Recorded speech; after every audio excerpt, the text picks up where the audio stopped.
वास्तुशास्त्रानुसार सर्व काही महत्त्वाच्या जशा घरच्या गोष्टी असतात तसंच आपल्या घराचा जो दरवाजा असतो आणि ते उंबरठा असतो तो खूप महत्त्वाचा असतो। तर मी आता कसं हळदीचं लेपन करायचं आहे ते सांगते।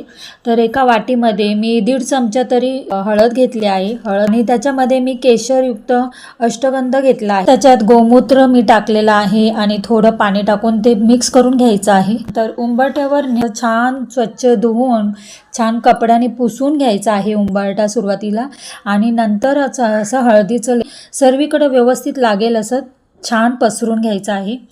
तर हळद नकारात्मकता शोषते तसेच जंतुनाशक सुद्धा असते, त्यामुळे हळद वापरण्याचं हे एक कारण आहे। नेहमी अमावस्या, पौर्णिमा, मंगळवारी, शुक्रवारी उंबरठ्यावर हळदीचं लेपन करायचंच आहे। तर नेहमी उंबरठ्याची पूजा, तुळशीची पूजा, देवपूजा ही आपण रोजच करत असतो। पण ते केल्याने जे ते प्रभाव आणि त्याचे होणारे परिणाम इतके छान असतात ना, खरंच आपल्या आयुष्यात खूप चांगले परिणाम होतात आणि आपल्या लक्ष्मीचा सतत आपल्या घरामध्ये अखंड वास राहावा यासाठी सुद्धा हळदीचे लेपन करणे जरुरी आहे। आणि नुसतंच पैसा हा जरुरी नसतो, तर आपल्या घरामध्ये सुख, समाधान, शांती सुद्धा जरुरी असते। तर उंबरठा पूजन आणि तुळशी जवळ दिवा लावल्यामुळे आपल्या घरामध्ये सकाळी संध्याकाळी लक्ष्मी येत असते आणि त्यासाठी आपण हे सर्व करणं गरजेचंच आहे।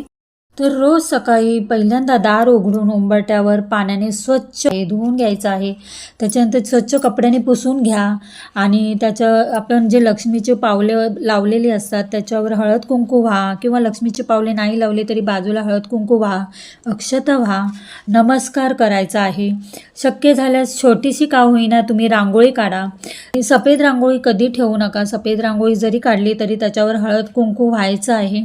त्याच्याने का फरक पडतो ना, खरंच खूप छान अनुभव येतो, चांगला अनुभव येतो। तर आता माझी छान अशी रांगोळी काढून झालेली आहे। तर बाजूला हळद कुंकू वाहून, फुले वगैरे वाहून त्याच्यानंतर उंबरठ्यावर मी कापूर जाळत असते। कापूर जाळणं हे खरंच महत्त्वाचं असतं आणि कापूर जाळल्यामुळे पण सुद्धा आपल्या घरामध्ये ना सकारात्मक येत असतो आणि नकारात्मक सगळ्या गोष्टी घरातल्या ना बाहेर जात असतात। तर घरामध्ये भीमसेन कापूर जाळा। सर्व ह्या गोष्टी केल्यामुळे लक्ष्मीचा अखंड वास आपल्या घरामध्ये राहील, पॉझिटिव्हिटी घरामध्ये येईल आणि सकारात्मक म्हणजे निगेटिव्ह गोष्टी आहेत ते सगळ्या बाहेर जातील आणि जे कोणी येईल घरामध्ये ते छान विचाराने, चांगल्या विचाराने येईल।